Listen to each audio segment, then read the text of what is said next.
Na legislação antiga, ao longo dos séculos, a morte constituía a punição principal, assim como trabalhos forçados em minas, punição corporal e etc.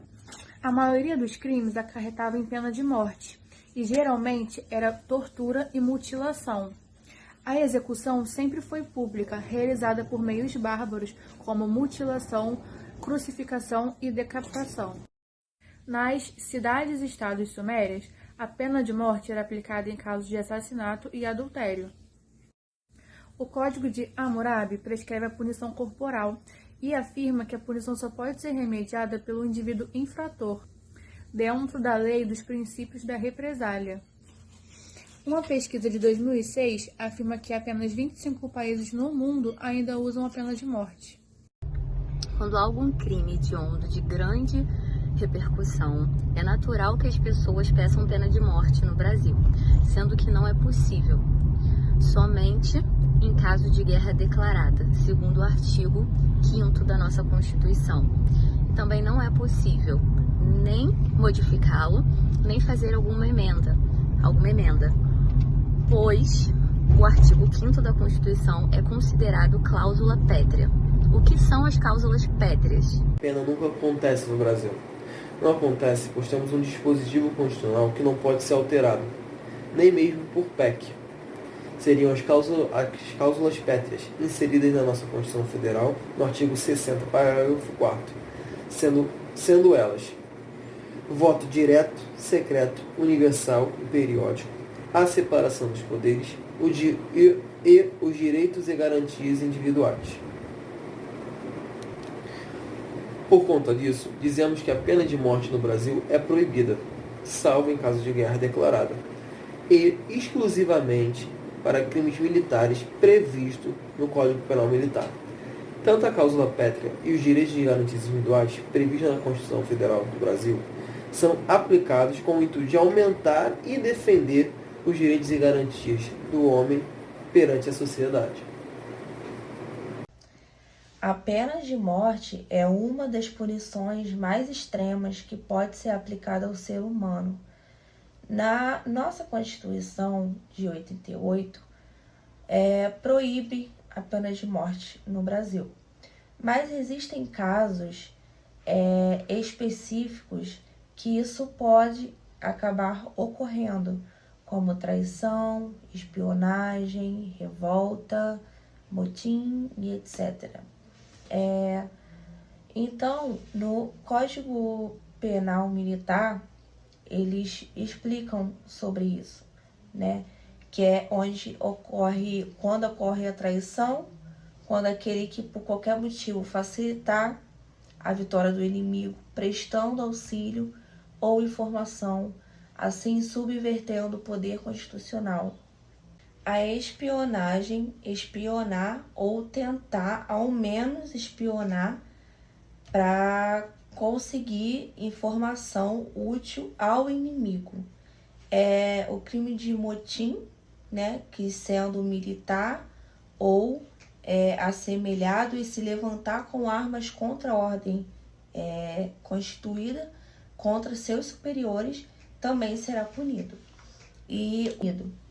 Crimes de guerra, quem cometeu crime contra a humanidade ou crime de guerra definido em tratado internacional também será punido.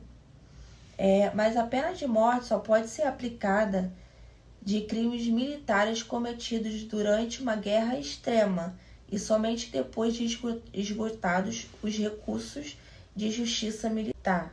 Então, aqui no Brasil, existe a pena de morte, mas somente em casos específicos e em guerra declarada. Se a gente for parar para pensar que o século XX era considerado um período ultramoderno pela humanidade,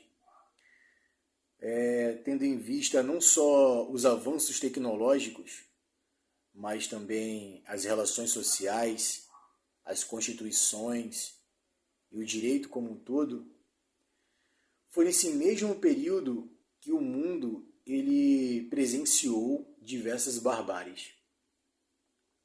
Como, por exemplo, as câmeras de gás na Alemanha, o Holodomor na Ucrânia, as chacinas, né, no governo Pinochet no Chile, bem como aqui no Brasil, durante a ditadura militar. E o que todos esses acontecimentos diversos têm em comum foi a forma que as pessoas foram tratadas sem dignidade e sem respeito à vida, porque centenas e milhares de pessoas foram mortas sem sequer ter um julgamento, sem sequer poder se defenderem. E pior de tudo, que essas pessoas não se tratavam de soldados que estavam armados em guerra, e sim de civis.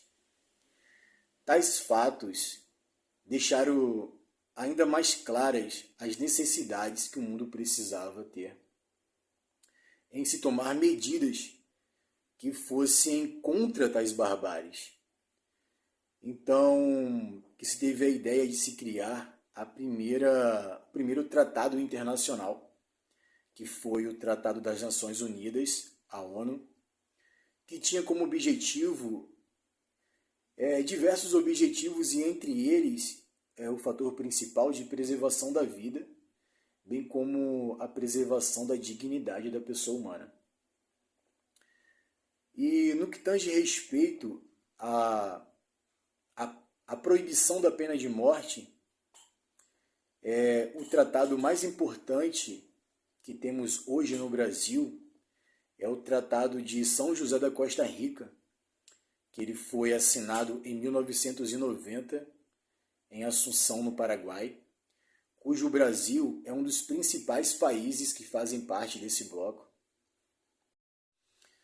e que se comprometeu a aplicar tais normas, sendo que essas normas já estavam vigentes em nossa Carta Magna desde 88, e esse tratado ele só reforçou a ideia de um país justo, um país que realmente era moderno, tendo em vista a proteção da dignidade humana, como também a proibição da pena de morte.